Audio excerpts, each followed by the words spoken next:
ಮಾನ್ಯಶ್ರೀ ನಮ್ಮ ಶ್ರೀನಿವಾಸರವರು ಜೆಡಿಎಸ್ ನ ಮಾಜಿ ಶಾಸಕರು ಕಾಂಗ್ರೆಸ್ ಪಕ್ಷಕ್ಕೆ ಸೇರ್ಪಡೆ ಆಗ್ತಾ ಇದ್ದಾರೆ. ಅವರೇನ್ ದಡ್ರ? ಇವತ್ತು 2019ರಲ್ಲಿ ಹಾಸನದಲ್ಲಿ ರಾಹುಲ್ ಗಾಂಧಿಯವರು ಒಂದು ಮಾತು ಹೇಳಿದ್ರು. ಏನ್ ಹೇಳಿದ್ರು ಅಂದ್ರೆ ಜೆಡಿಎಸ್ ಬಿ ಟೀಮ್ ಅಂತ ಹೇಳಿದ್ರು.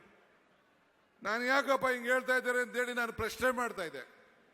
ಸಿದ್ದರಾಮಯ್ಯನವ್ರ ಮೇಲೆ ಜಗಳ ಮಾಡಿದೆ ನಾನು, ಯಾಕೆ ಇದನ್ನ ಹೇಳ್ಸಕ್ ಹೋದ್ರಿ ನೀವು ಅಂತ. ಇಲ್ಲ ಕಡೆ ಅವ್ರದ್ದೆಲ್ಲ ಅಂಡರ್ಸ್ಟ್ಯಾಂಡಿಂಗ್ ಇದೆ, ಒಳಗಡೆ ಬಿ ಟೀಮ್ ಕಡೆ ಅಂತ ಅವ್ರು ಹೇಳಿದ್ರು. ಈಗ ಏನಾಯ್ತು, ಬಿ ಟೀಮ್ ಹೋಗಿ ಎರಡು ಸೇರಿ ಎ ಟೀಮ್ ಆಗ್ಬಿಟ್ಟಿದೆ. ಈ ಎ ಟೀಮ್ ಅನ್ನ ಮುಗಿಸೋಂತ ಕೆಲಸ ತಾವು ಮಾಡಬೇಕು. ಈಗ ರಾಹುಲ್ ಗಾಂಧಿ ಅವರು ಮತ್ತೆ ಭಾರತಕ್ಕೆ ನ್ಯಾಯ ಯಾತ್ರೆಯನ್ನ ಮಾಡಿದ್ದಾರೆ.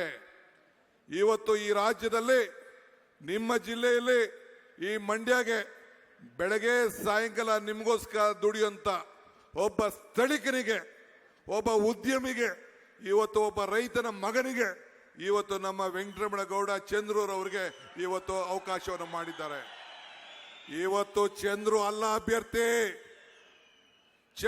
ಅಭ್ಯರ್ಥಿ, ಈ ಡಿ ಕೆ ಶಿವಕುಮಾರ್, ಈ ಸಿದ್ದರಾಮಯ್ಯ ಇಲ್ಲಿ ಅಭ್ಯರ್ಥಿ, ಮಲ್ಲಿಕಾರ್ಜುನ್ ಖರ್ಗೆ ಅಭ್ಯರ್ಥಿ, ರಾಹುಲ್ ಗಾಂಧಿ ಅಭ್ಯರ್ಥಿ. ಇದನ್ನ ಗಮನದಲ್ಲಿ ಇಟ್ಕೊಳ್ಬೇಕು.